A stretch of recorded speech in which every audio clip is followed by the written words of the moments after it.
She made them pay in graves. Dodge City, 1,878 inches, the bullet tore through Johnny Miller's shoulder before he even heard the shot. He crashed backward through the saloon window, glass exploding around him like frozen rain.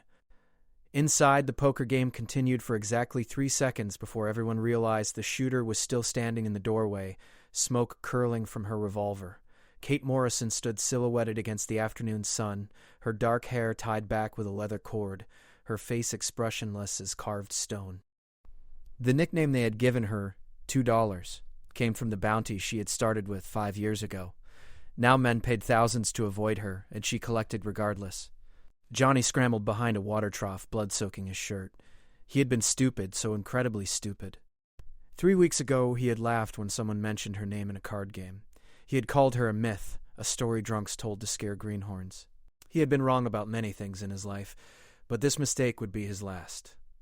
Kate walked down the steps of the Lucky Star Saloon, her boots crunching on broken glass. Bad. She carried 2 pistols, both custom-made, both loaded with rounds she prepared herself. People said she could shoot a man through the heart from 100 yards while riding a galloping horse. People said she never missed. People said a lot of things about Kate Morrison, and most of them were true. Sheriff William Hayes watched from his office window, his hand resting on his own weapon but making no move to draw it. He had tried to arrest her once, 2 years back. His deputy still walked with a limp. Kate had left town that day with her bounty and a warning that she would return whenever business called. Business called often. Johnny fired blind from behind the trough. 3 wild shots that hit nothing but air and wooden planks. Did not flinch. She simply adjusted her aim and put a round through the trough itself, the bullet passing through wood and water to graze Johnny's ribs. He screamed and rolled left, desperately seeking better cover. The street had emptied within seconds. Shopkeepers pulled their children inside. Cowboys tied their horses and disappeared into doorways. Everyone knew what happened when Kate Morrison came to collect. She had tracked Johnny for 16 days across 3 territories, sleeping maybe 4 hours total, eating whatever she could find or take. The man who had hired her was Peter Sutton, a railroad magnate whose daughter Johnny had tried to ransom. The girl had been returned safely, but Sutton wanted blood. Kate provided blood. Johnny made it to the corner of the general store, gasping, his vision blurring from blood loss. He could see his horse tied at the rail 50 feet away. 50 feet might as well have been 50 miles. He tried to reload his revolver, but his hands were shaking too badly. The cylinder dropped rounds into the dust. Kate appeared around the corner like death itself, calm and patient. She had all the time in the world. Johnny had seconds.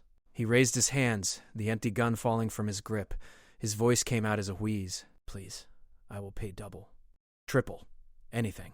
Kate's response was a single word, delivered without emotion or hesitation. "No." The shot echoed across Dodge City, and Johnny Miller stopped running forever.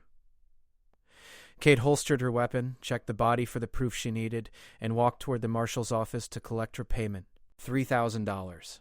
Not bad for 16 days of work. But as she moved down the empty street, she did not notice the figure watching from the second-floor window of the hotel. Frank Murphy had been Johnny's partner in the kidnapping.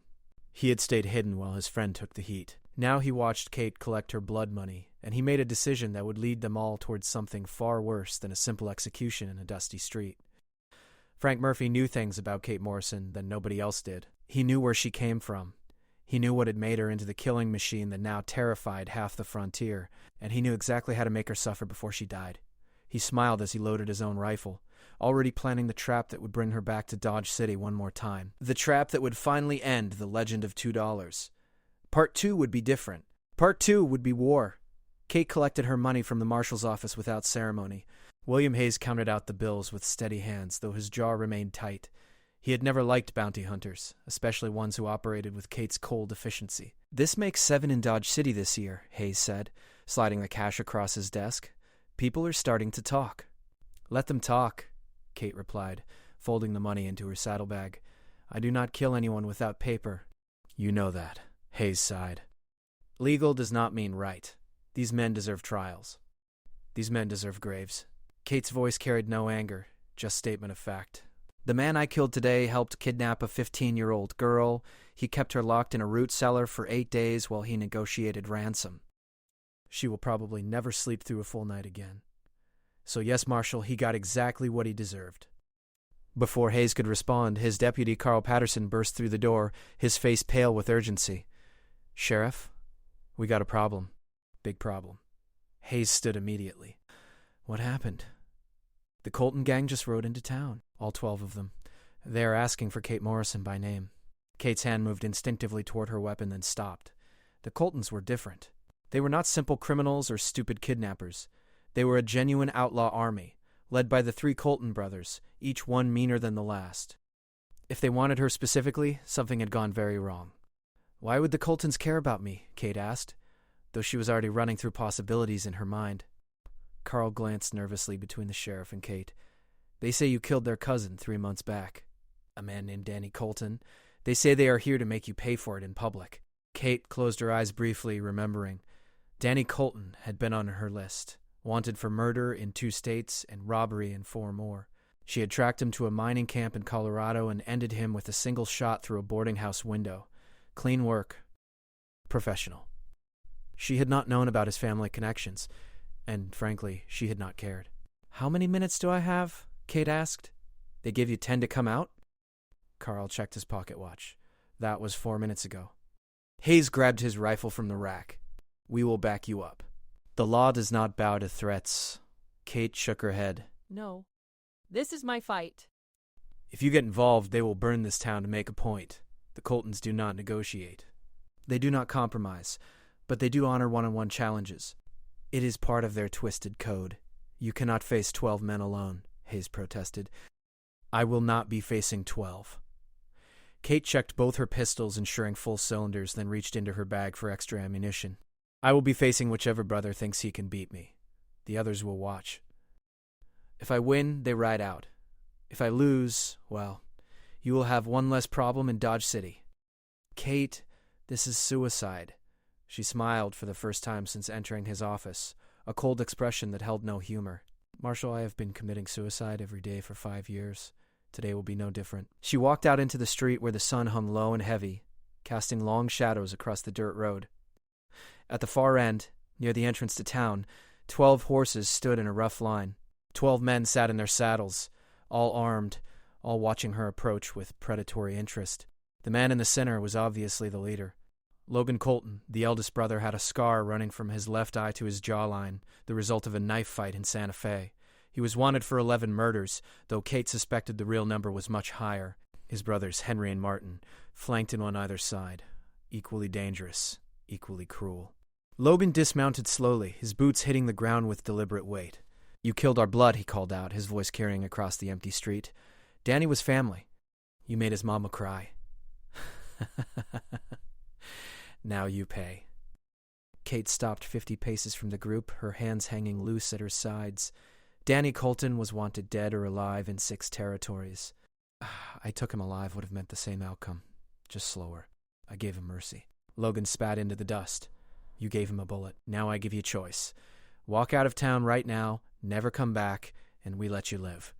Stay, and we water this street with your blood. Kate did not hesitate. I am staying. A murmur ran through the Colton gang.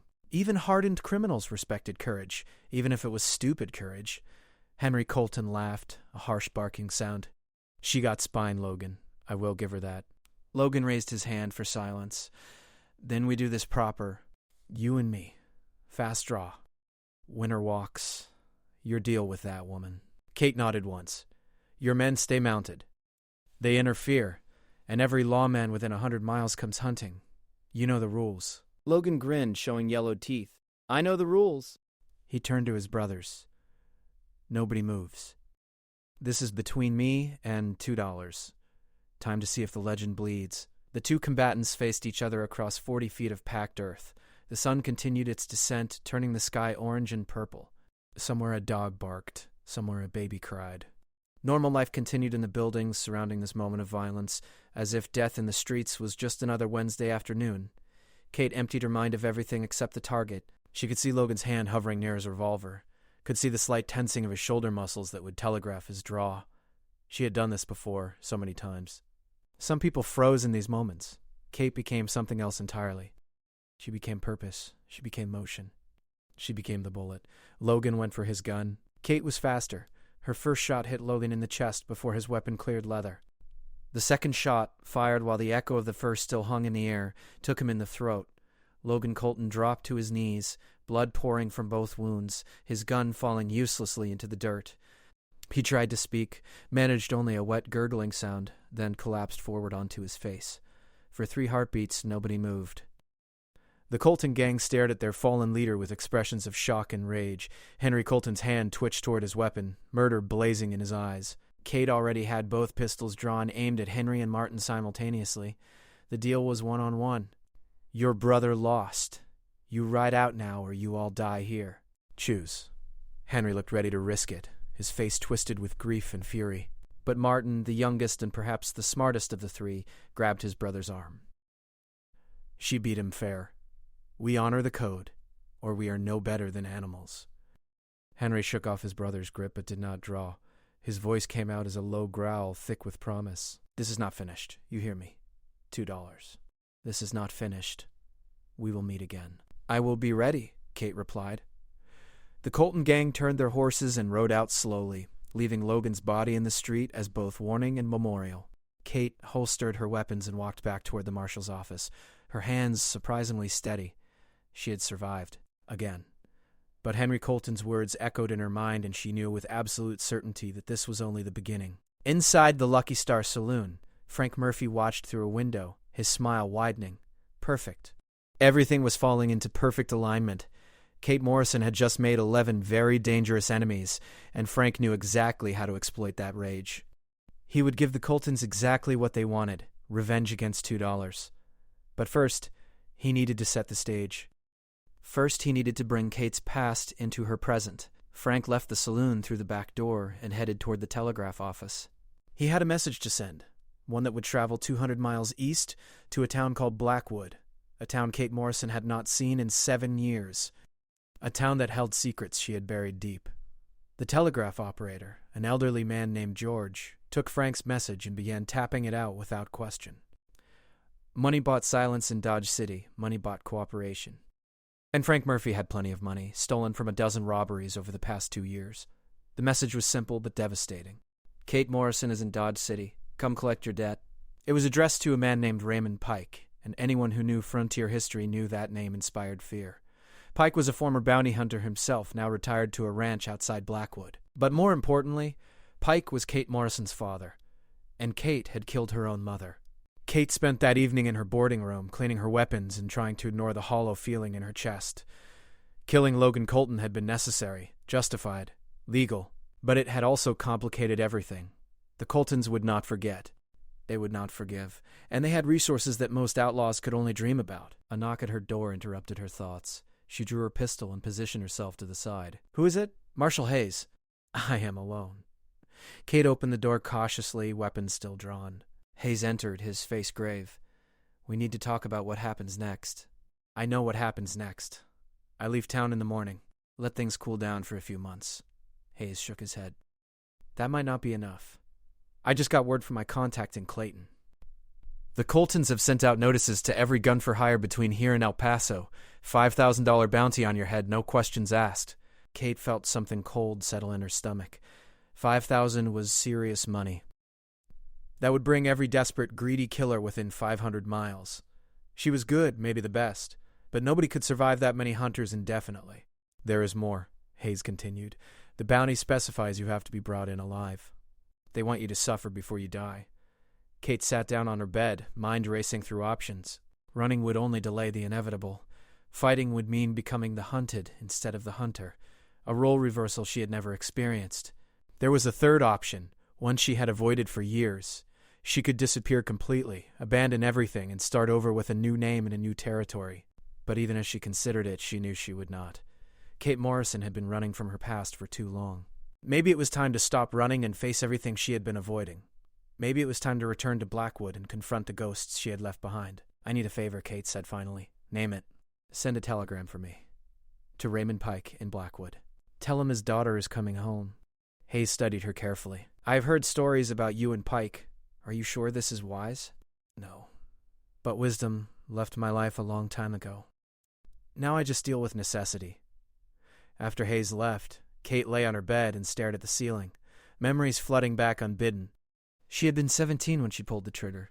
Her mother, Mary Pike, had been beating her younger brother for the crime of spilling milk. Mary had been drunk, as she always was, and the beating had escalated beyond discipline into attempted murder. Kate had grabbed her father's pistol and fired once, hitting her mother in the chest. Raymond Pike had arrived home to find his wife dead and his daughter holding the gun. He had made a choice that day, one that haunted them both.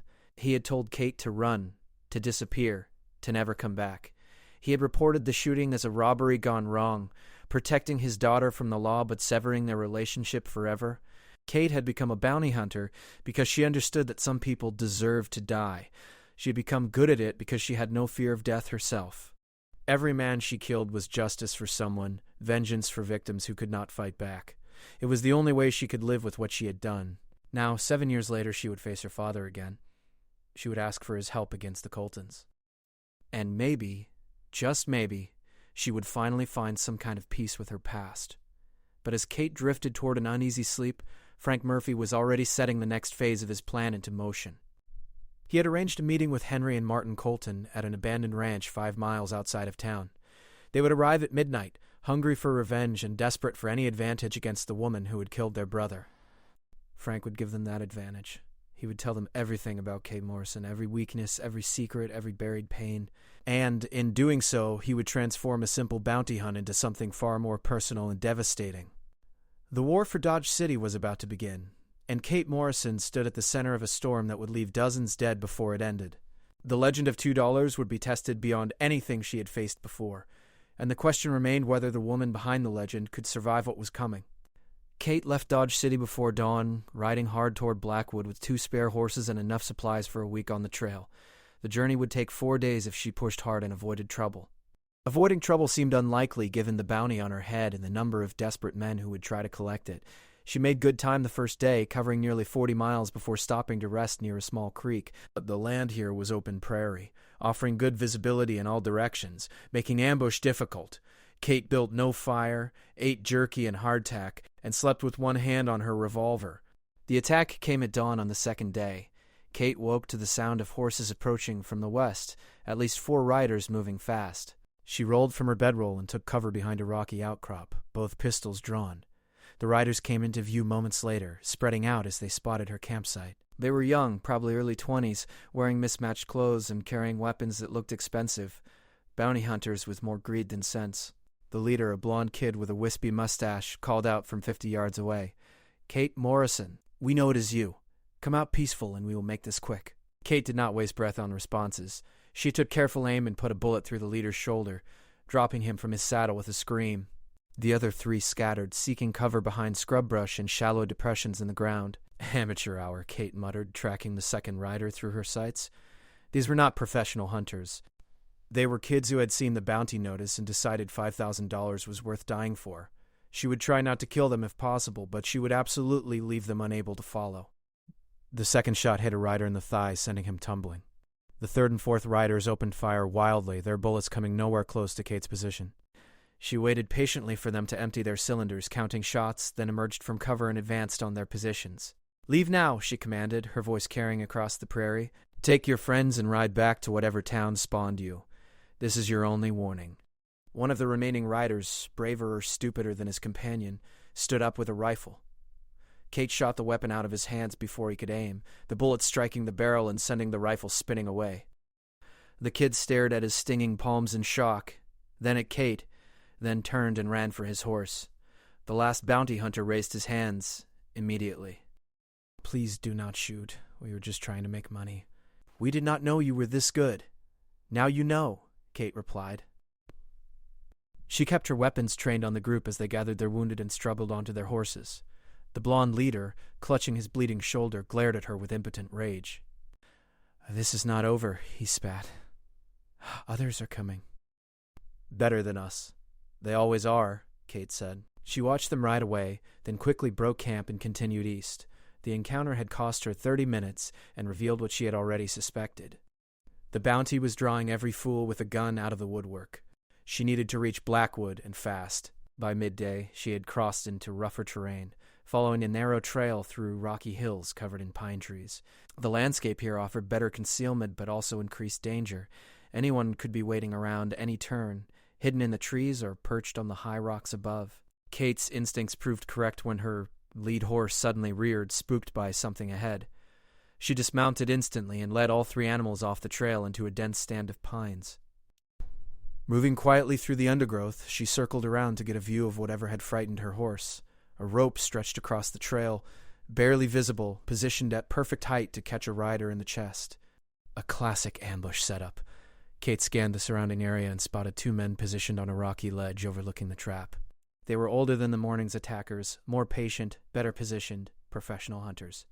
Kate left her horses secured and worked her way upslope, using trees and boulders for cover. It took her 20 minutes to reach a position above and behind the ambushers. They were still watching the trail below, waiting for a target that would never arrive. She could kill them both easily from this range, but Kate preferred to avoid unnecessary death when possible. Instead, she picked up a fist-sized rock and hurled it down the slope, creating a loud clatter that drew both men's attention toward the wrong direction. While they were distracted, Kate moved behind them, pistol drawn. "Do not move. Do not even breathe hard." Both men froze. One was in his 40s with a heavily weathered face and missing 2 fingers on his left hand. The other was younger, maybe 30, with cold eyes that marked him as someone who had killed before and would kill again. The older one spoke carefully. "We were just hunting. Saw tracks. Nothing personal." "You were hunting me," Kate corrected. "And you set a trap that could have killed my horses.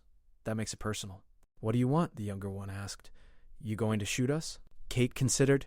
These were not amateurs like the morning group. They were dangerous and would keep coming if she let them go, but cold-blooded execution did not sit well with her, bounty hunter or not. "Your weapons," she decided. "Throw them down the slope." Carefully. The men complied, their rifles and pistols clattering down the rocky hillside.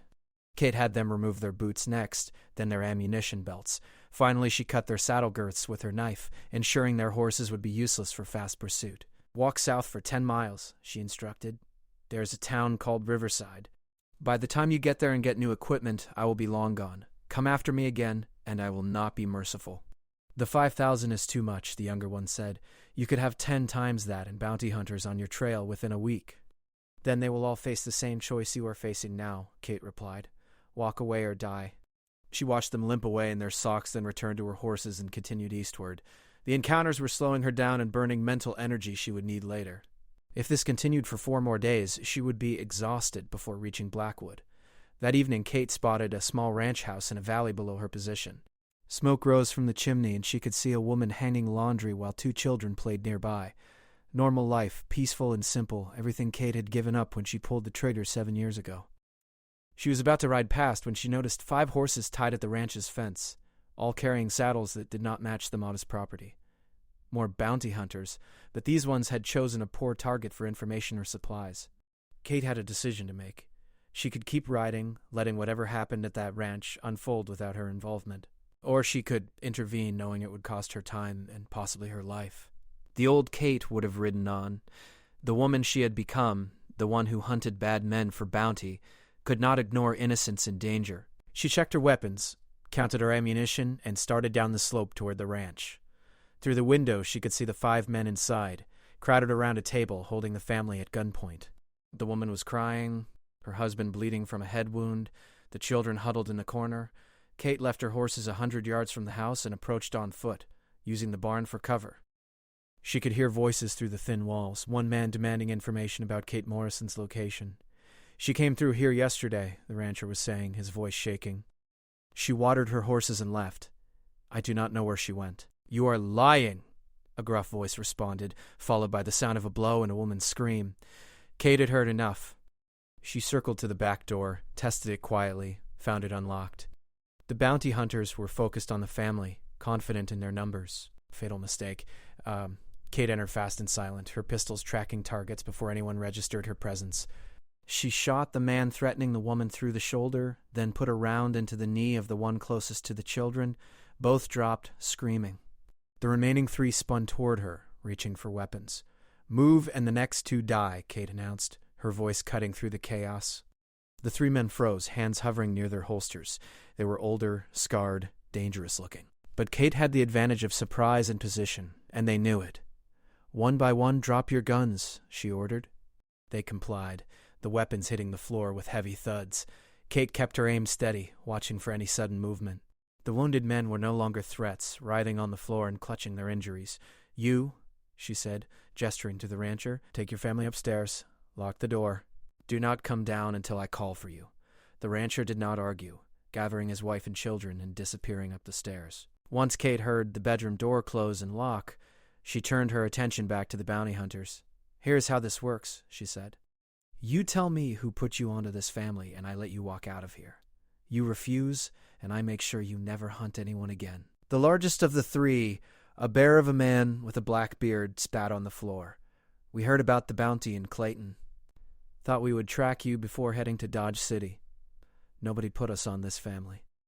We just needed information.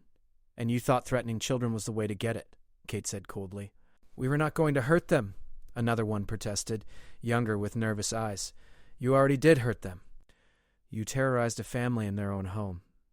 That is not hunting. That is cowardice." She bound the 5 men with rope from the barn, treating their wounds just enough to prevent them from bleeding out. Then she loaded them onto their own horses, tied together in a line like a chain gang. "You are taking us to the marshal in Riverside," she told them. "He will decide what happens to you. But first you are going to apologize to that family." Kate called the rancher down and made each bounty hunter apologize while she held her pistol ready. The words came out grudgingly, but they came. The rancher's wife refused to look at them, holding her children close. After the apologies, Kate tied the lead rope to her saddle and started the slow journey toward Riverside. It was 10 miles out of her way, but leaving those men at the ranch or simply releasing them did not sit right. Justice had to mean something, even in the lawless frontier. They reached Riverside after midnight. The town marshal, a tired-looking man named Coleman, took custody of the bounty hunters with barely concealed frustration. "More work for me," he grumbled, but thanked Kate for not just killing them. She slept a few hours in Riverside's boarding house, then continued east before dawn. The delays were adding up, but Blackwood was now less than a day's ride away. Kate pushed her horses hard, stopping only briefly to rest and water them. As afternoon shadows lengthened, she finally saw the familiar landmarks that marked the approach to Blackwood. The old lightning-struck oak, the creek that ran red with clay after storms, the rocky outcrop shaped like a sitting bear. Her childhood home was close now, along with all the memories she had tried to bury. Kate crested the final rise and looked down at Blackwood spread out in the valley below. It had not changed much in 7 years. Same dusty main street, same weathered buildings, same sense of a town slowly dying as younger folks moved to bigger cities with better opportunities. And there, on the outskirts, sat the Pike Ranch. Her father's land, the place where she had killed her mother and destroyed her family. Kate sat on her horse for a long moment, gathering courage she had never needed before. Facing down outlaws and killers had been easy compared to this. Finally, she urged her horse forward, down the slope toward the ranch, toward Raymond Pike, toward the reckoning she had been avoiding for 7 years. But as she approached the property, she saw something that made her blood run cold. The ranch house was dark, no smoke from the chimney despite the evening chill. The barn door hung open, swinging in the wind, and there, nailed to the gatepost, was a notice written in bold letters: "Raymond Pike murdered 3 days ago. Kate Morrison wanted for his death. Reward, $10,000. Kate's world tilted. She had not seen her father in 7 years, had not spoken to him since the night she ran, and now he was dead, and someone was framing her for it. The Coltons. It had to be the Coltons, working with someone who knew her history. She dismounted and approached the house cautiously, every sense alert.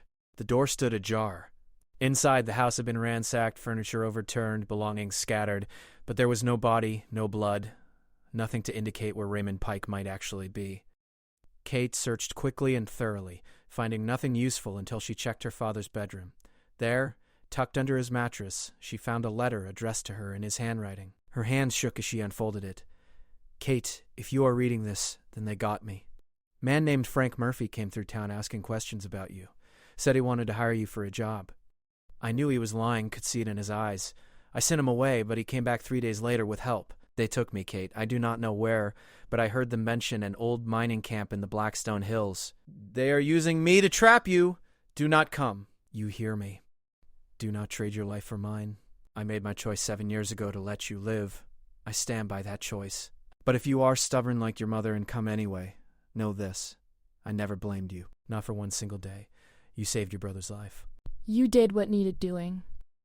I am proud of you, daughter. Always have been." Kate read the letter 3 times, tears streaming down her face. her father was alive, or had been when he wrote this. The Coltons had taken him, likely with Frank Murphy's help, and were using him as bait. The murder charge was fake, designed to isolate her further and bring more bounty hunters down on her head. The trap was obvious. The Blackstone Hills mining camp was a death funnel. Narrow approaches, high walls, easy to defend and impossible to assault without overwhelming numbers. If Kate went there, she would be riding into certain death. 12 guns, maybe more, all waiting for her to try to rescue a father she had not seen in 7 years. The smart play was to walk away. Raymond Pike himself had told her not to come.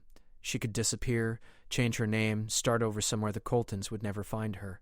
She had enough money saved to make it work, but Kate Morrison had not become who she was by taking smart plays. She had become $2 by facing down death and refusing to blink, and she was not about to let her father die because of her actions. She had maybe 18 hours before word spread about Raymond Pike's letter and the fake murder charge, 18 hours to reach the Blackstone Hills, scout the mining camp, and figure out a way to extract one man from a heavily defended position while staying alive herself. Impossible odds. Suicide mission, no chance of success. Kate smiled grimly. Just another Wednesday. She left Blackwood immediately, riding north toward the Blackstone Hills under a rising moon. Behind her, the town where she grew up faded into darkness, and ahead lay nothing but blood and violence and the slim possibility of redemption. Kate had spent 7 years hunting bad men. Now it was time to hunt the worst of them all, and she would do it alone because that was the only way she knew how to live. The war with the Coltons had entered its final phase, and Kate Morrison rode toward it with both pistols loaded and her heart for the first time in years, feeling something other than hollow emptiness. She was riding to save her father. She was riding to settle all debts. And if she died in the attempt, at least it would be for something that mattered. The Blackstone Hills rose against the night sky like broken teeth, sharp peaks silhouetted by moonlight. Kate reached the foothills by dawn, exhausted from the hard ride but refusing to stop. The old mining camp lay somewhere in the Central Valley, accessible by only 2 narrow trails, both easily watched and defended. She left her horses in a hidden canyon with water and grass, taking only what she could carry on foot. Both pistols, extra ammunition, her knife, a canteen, and some jerky. Light and fast would be her only advantages. Every ounce of extra weight would slow her down. Kate spent the morning circling the hills, studying the terrain, and looking for alternate approaches. The mining camp had been abandoned for 15 years after the silver veins played out, but the buildings remained mostly intact. She could see them through her field glasses, a collection of weathered structures clustered around the main shaft entrance. Movement caught her eye near the largest building. Men on the roof, at least 3, armed with rifles. More guards patrolled the perimeter, walking regular patterns that marked them as organized and disciplined, not the usual outlaw rabble. Someone was running this operation professionally. As Kate watched, she saw Henry Colton emerge from the main building, easily recognizable even at this distance. He stood in the camp center and looked directly at the hills where Kate was hiding, as if he could sense her presence. Then he smiled and went back inside. They knew she was coming, they were ready for her, and they were confident enough to let her see their preparations, knowing she would come anyway. The psychological warfare was working, Kate admitted to herself. Doubt crept in, whispering that she was about to throw her life away for a father who had told her explicitly not to come. She crushed the doubt ruthlessly. Second-guessing got people killed. She had committed to this course, and she would see it through. Kate waited until afternoon, using the time to rest and plan. The direct approaches were suicide, so she would need to create chaos and use it to penetrate the camp's defenses. Fire would work. The old buildings were dry timber, perfect fuel. If she could start a blaze on the camp's western edge, it would draw defenders away from the eastern approach, where she would actually attack. But first, she needed to know where they were holding Raymond Pike. Kate worked her way closer using every scrap of cover, moving only when guards were looking away. It took her 3 hours to reach a position on the hillside directly above the camp, close enough to hear voices. "She is not coming," one voice said, frustrated and young. "Maybe she does not care about the old man." "She will come," Henry Colton replied, his voice carrying absolute certainty. "I have studied her, read every report, talked to every person who ever crossed her path. Kate Morrison has one weakness. She cannot walk away from innocent people in danger. It is what made her into $2 in the first place. She is coming, and when she does, we will be ready." The young voice spoke again. "What about Frank Murphy? When does he make his move?" "Frank gets his revenge after we finish with Kate. He wants to watch her die slow. I am fine with that as long as we get first claim." Kate filed that information away. Frank Murphy was here, watching, waiting. She had suspected his involvement, but confirmation helped. It meant dealing with two separate threats, the Coltons and Murphy, each with their own agenda but temporarily united by their hatred of her. As evening approached, Kate finally spotted her father. 2 guards brought him out of a small shed near the back of the camp, his hands bound, his face bruised. Raymond Pike was in his 60s now, his hair completely gray, but he walked upright and met his captor's eyes without flinching. He was alive, coherent, and apparently unbroken. Relief flooded through Kate, followed immediately by renewed determination. The guards took Raymond to an outhouse, waited, then brought him back to the shed. Kate memorized the route, the timing, the number of guards. The shed had 1 door, probably barred from outside, no windows. Breaking him out would mean getting through that door without alerting the entire camp. Difficult, but not impossible. Kate withdrew to her hiding spot and waited for full darkness. She had counted 14 men in the camp total, not including Raymond. 12 regular guards and the 2 Colton brothers, Henry and Martin. No sign of Frank Murphy yet, but he was here somewhere, watching. At midnight, Kate began her assault. She had gathered dry branches and brush during her earlier scouting, piling them against the western buildings. Using matches from her pack, she lit the material in 3 separate locations, creating multiple fires that quickly spread to the old timber structures. Shouts erupted from the camp as guards spotted the flames. Men rushed toward the fires with buckets, trying to contain the blaze before it consumed everything. In the chaos, Kate moved. She came down the eastern slope fast, keeping low, her pistols ready. The 2 guards near the shed had left their posts to help fight the fire, exactly as she had hoped. Kate reached the shed door, found it barred with a heavy beam, and lifted it as quietly as possible. Raymond Pike looked up as she entered, his eyes widening in recognition. "Kate, no. I told you not to come." "Shut up and come on," Kate whispered, cutting his bonds with her knife. "We do not have much time." But before they could move, a voice called out from behind them. "I knew you would go for the shed first." Predictable. Kate spun to find Frank Murphy standing 15 feet away, a revolver aimed at her chest. He was older than she remembered from years ago, harder, with dead eyes that promised violence. "Hello, Kate," Frank continued. "Been a long time." "You killed my partner in Dodge City, Johnny Miller. Remember him? We did that kidnapping job together.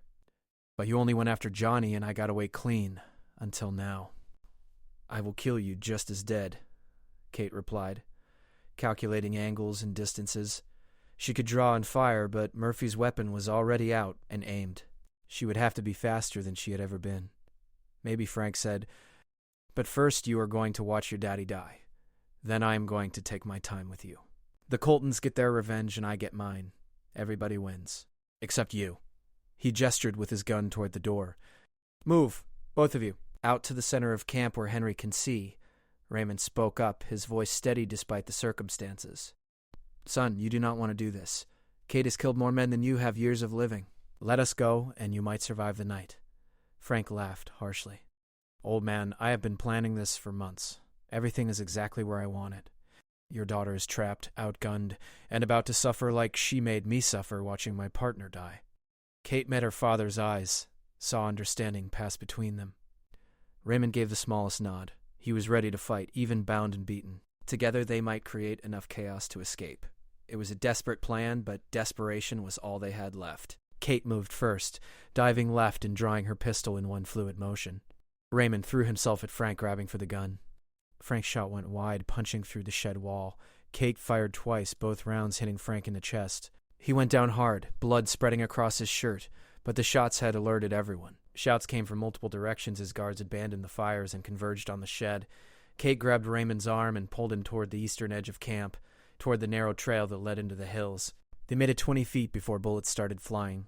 Kate returned fire, dropping one guard and sending 2 others diving for cover. Raymond, despite his age and injuries, kept pace beside her, running with grim determination. Then Henry Colton appeared ahead of them, blocking the trail, a rifle leveled at Kate's chest. Behind them, more guards closed in, cutting off retreat. They were trapped in a killing box, with nowhere to go. "End of the line, $2, Henry said, his voice thick with satisfaction. "You killed my brother Logan. Now you pay." Kate's mind raced through options. She could try to shoot Henry, but his rifle was already aimed, and she would die before completing her draw.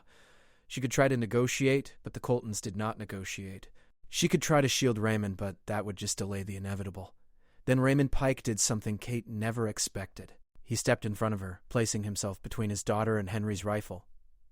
"You want someone, take me." Kate leaves. "That is the deal." "No deal," Henry replied. "You both die here." A gunshot cracked across the valley, but it did not come from Henry's rifle. Henry staggered, clutching his shoulder, where blood suddenly bloomed. Everyone froze, trying to determine where the shot originated. Another shot rang out, this one hitting a guard near Kate.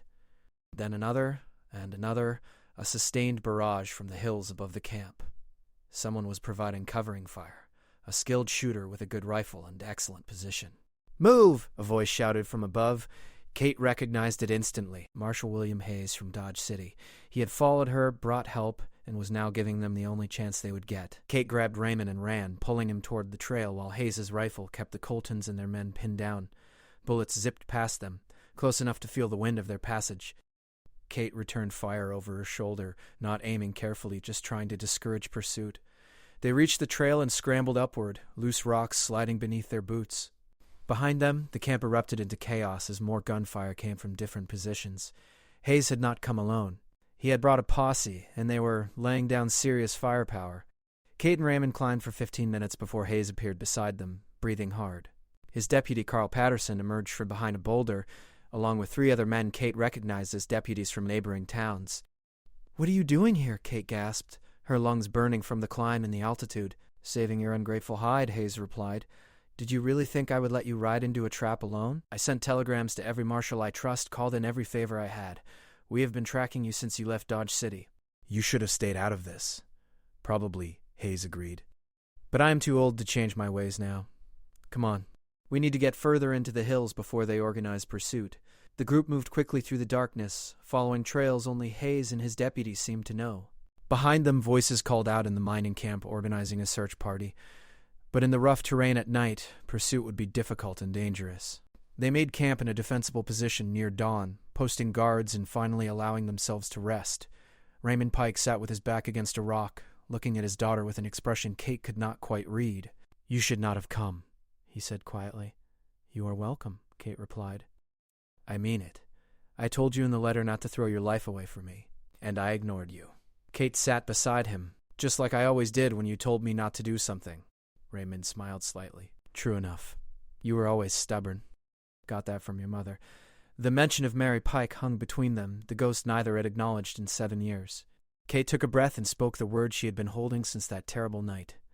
"I am sorry I killed her," she said. "I know she was sick, know the drinking made her someone else, but she was still your wife, and I took her from you." Raymond was quiet for a long moment. Then he placed his hand over Kate's. "You saved your brother's life." Mary was not going to stop that night. She was going to beat Billy to death, and nothing I said or did would have reached her. "You made an impossible choice, and it was the right choice. I have killed so many men since then," Kate continued. "Hunting bounties, collecting payment for other people's revenge. I keep thinking maybe I am trying to justify what I did by killing people who deserve it." "Maybe," Raymond said. "Or maybe you were just doing the only thing you know how to do. Protect innocent people from those who would hurt them. There is honor in that, Kate, even if the methods are harsh." Hayes joined them as the sun rose, his face grim. "We have a problem." The Coltons sent riders in 3 directions, one group heading to Riverside to get more men, another going back to Dodge City, probably to gather the rest of their gang. The 3rd group is tracking us right now. They are about 2 hours behind. "How many in the tracking group?" Kate asked. 8 that we counted," Hayes replied, "including Martin Colton and whoever survived your visit to the mining camp. We need to split up," Kate decided. "You take my father back to Riverside. Get him somewhere safe. I will lead the trackers away." "Absolutely not," Hayes protested. "That is suicide." "It is the only way to ensure Raymond gets to safety. They want me, not him. I draw them off, you get him to Riverside, then come back with reinforcements. Or," Carl Patterson interjected, "we set up an ambush right here. Use the terrain to our advantage. We have 8 men plus Kate. Good rifles, good position. We can end this now." Kate considered the deputy's suggestion. It had merit, but it also risked the lives of men who had already risked too much helping her. Still, running would just delay the inevitable confrontation. The Coltons would not stop hunting her until either they were dead or she was. "We do it," Kate said finally. "But we do it smart. Hayes, you and Raymond pull back to that canyon we passed an hour ago. Take position with a rifle and watch our backs. Everyone else we set up here in a crossfire pattern. Let them come to us, let them think they have the advantage, then hit them from 3 sides at once. The deputies moved into position, finding cover among the rocks and sparse trees. Kate took a spot where she would be visible to anyone approaching from below, making herself the obvious target. The bait that would draw the Coltons into the kill zone? They waited as the sun climbed higher, turning the Blackstone Hills into an oven. Kate sipped water sparingly from her canteen and checked her weapons for the dozenth time. Both pistols fully loaded, her knife sharp, her resolve harder than the rocks around her. The Coltons appeared at mid-morning, 8 riders moving cautiously up the trail. Martin Colton led them, his rifle held ready, his eyes scanning the hills for ambush. He was smarter than his brother Logan had been, more careful. That would make this harder. Kate waited until they were fully committed to the trail, too far to easily retreat, then stood up from behind her rock and fired twice. Both shots missed deliberately, meant to draw attention rather than kill. Every head swung toward her position as she ducked back down. "There," Martin shouted. "Focus your fire on that rock cluster." The Coltons and their men dismounted and took cover, beginning a sustained barrage on Kate's position. Bullets chipped stone and whined off into the distance. Kate kept her head down, counting seconds, waiting for the signal. Hayes's rifle cracked from the canyon, the prearranged signal to begin the ambush. Immediately, Carl and the other deputies opened fire from their concealed positions, catching the Coltons in a deadly crossfire. 2 men dropped in the first volley. Another took a bullet in the leg and went down screaming. The Coltons realized their mistake too late. Martin tried to rally his men, tried to find cover, but Kate was already moving. She emerged from her position and advanced down the slope, both pistols firing. She moved like a force of nature, unstoppable and precise. Each shot found its mark. Each target fell. Martin Colton went for his rifle, swinging it toward Kate. She shot the weapon out of his hands, then put another round into his shoulder. He collapsed, bleeding and cursing, rage and pain twisting his features. Within 3 minutes, it was over. 5 of the 8 Colton's men were dead. 2 were wounded and no longer a threat. Martin Colton lay on the ground, clutching his shoulder and staring up at Kate with hatred burning in his eyes. "Your family is finished," Kate told him, her voice cold and final. "Logan is dead. Henry is wounded and running. You are done. Tell whoever is left to leave me alone, or I will hunt every single Colton until your name is nothing but a memory." Martin spat blood. "We will never stop. You killed our brother. We have cousins, nephews, friends. Someone will get you eventually." "Then they will die too," Kate replied. "I am tired of running, tired of being hunted. From now on, I am the hunter. Any Colton who comes after me or mine will end up like Logan, like you, bleeding in the dirt." Hayes and Raymond appeared from the canyon, surveying the carnage.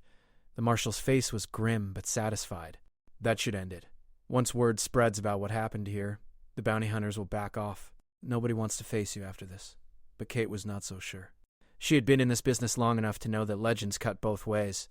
For every person the carnage scared away, another would see it as a challenge, a chance to prove themselves by taking down the infamous $2. The group bound the wounded, collected weapons, and began the long trek back to civilization.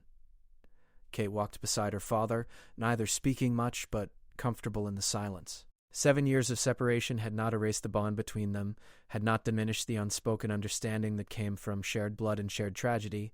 They reached Riverside 3 days later, exhausted and trail-worn but alive. The town marshal, Coleman, helped secure the prisoners and sent telegrams to federal marshals about the Colton gang's activities. Henry Colton had escaped the mining camp during the chaos, but warrants were now issued for his arrest across 6 territories. Kate stayed in Riverside for a week, resting and recovering. Her father stayed with her, and they spent long evenings talking about everything and nothing. Raymond told her about Billy, her younger brother, who had become a schoolteacher in Denver and was married with 2 children. He told her about the ranch, about the quiet years since Mary's death, about the loneliness he had carried. Kate told him about her life as a bounty hunter, about the men she had tracked and killed, about the moral calculations she made with every job. She told him about the nightmares, about how she still saw her mother's face sometimes when she closed her eyes. One evening, sitting on the boarding house porch watching the sunset, Raymond asked the question Kate had been avoiding. "What will you do now?" "Keep hunting." Kate was quiet for a long time. "I do not know. Part of me wants to walk away, find something peaceful, maybe work on the ranch with you, but another part knows I am good at this. Maybe the best. And there are still bad men out there who need stopping. You cannot save the world, Kate, but I can save some people. Maybe that is enough. The following morning brought news that changed everything. A telegram from Hayes in Dodge City. Henry Colton had been found dead in a boarding house in Santa Fe, killed by a single bullet to the head. Local authorities suspected another bounty hunter, someone collecting the reward that had been placed on the Coltons after their crimes became widely known. The Colton threat was over. The family that had hunted Kate so ruthlessly was extinct, their reign of terror ended by the very violence they had embraced. Kate should have felt relief, maybe even satisfaction. Instead, she felt only emptiness, the same hollow feeling that had defined her life for 7 years. Raymond seemed to sense her mood. "You are not celebrating?" "There is nothing to celebrate. More dead men. More graves. The wheel keeps turning." "Then stop the wheel," Raymond said simply. "Come home to Blackwood. Help me run the ranch. You have paid your debts, Kate. It is time to let yourself live." Kate wanted to believe him, wanted to imagine a life without violence and death. But she had been $2 for so long that she did not know how to be anything else. The legend had consumed the woman, and she was not sure there was anything left beneath the reputation. She made her decision on the ride back to Blackwood. She would try. She would take a year, maybe 2, and attempt to build a normal life. Work the ranch with her father, learn to sleep without her hand on a pistol, see if the woman Kate Morrison could emerge from behind the legend of $2. But she would keep her guns cleaned and ready, because she knew the truth. There would always be another Frank Murphy, another desperate fool who thought $5,000 was worth dying for. The bounty might be paid, but the reputation would live on, and eventually someone would come testing, looking to prove themselves by taking down the famous Kate Morrison. When that day came, Kate would be ready. She had survived the Coltons. She had survived everything the frontier could throw at her, and she would keep surviving, keep fighting, because that was what $2 did. The ranch appeared on the horizon, just as Kate remembered it. She and Raymond rode through the gate together, father and daughter reunited by violence, but hoping for peace. The sun set behind them, painting the sky in shades of orange and red, like blood mixed with fire. Kate dismounted and looked at the house where she had grown up, where she had killed her mother, where her childhood had ended in smoke and thunder. It should have felt haunted. Instead, it felt like home. Maybe, she thought, maybe there was hope after all. Maybe $2 could rest for a while. Maybe Kate Morrison could learn to be human again. But deep down, in the part of her soul that had been forged in violence and tempered by death, Kate knew the truth. She would never truly escape what she had become. The legend would follow her forever, bringing guns and blood and desperate men seeking glory. She had made them pay in graves. She would continue making them pay for as long as necessary, until either the frontier ran out of fools or Kate Morrison ran out of bullets, and given the nature of the frontier, the bullets would last longer. Raymond stood beside her, his hand on her shoulder. "Welcome home, daughter." Kate smiled, her first genuine smile in years. "It is good to be home," she replied, knowing it was both truth and lie. She was home, but part of her would always be riding through the darkness, hunting bad men, collecting bounties, being $2. That night, Kate slept in her old room for the first time in 7 years. She kept her pistols on the nightstand, loaded and ready. Old habits died hard. And maybe they never died at all. In the morning, she would start helping with the ranch. She would learn to rope cattle and mend fences and do all the normal things normal people did. She would try to be Kate Morrison instead of $2. But she would never forget how to kill. That skill, once learned, could never be unlearned. And in the violent frontier of 1878, that skill would always be needed. The legend of $2 was not over. It was just resting, waiting for the next chapter. And that chapter would come as inevitable as the sunrise. Because there were always more bad men, more innocent victims, more people who needed someone willing to cross the line and do what needed doing. Kate Morrison had crossed that line years ago. She could never cross back. But maybe, just maybe, she could find some measure of peace on the other side. She closed her eyes and dreamed of a world where guns were not needed, where justice did not require blood, where a young woman did not have to kill her mother to save her brother. But when she woke, she would be back in the real world, the violent world, the world that had created $2. And in that world, Kate Morrison knew exactly who she was and what she had to do. She had made them pay in graves in Dodge City. She had paid them in blood in the Blackstone Hills. And she would keep paying, keep collecting, keep surviving, until the frontier itself died, or she did. That was the price of the legend. That was the cost of being $2. And Kate Morrison had accepted that cost years ago, on the night she pulled the trigger and changed her life forever. The story of $2 was written in gun smoke and blood, in justice and revenge, in survival and death. It was not a happy story. It was not a peaceful story, but it was true as anything could be in the violent frontier of the American West. And somewhere, in another town, another territory, another desperate moment, someone would hear the name $2 and feel fear grip their heart. They would know that justice was coming, riding a black horse with 2 pistols and cold determination. They would know that their crimes had caught up with them, that the reckoning had arrived. And they would be right.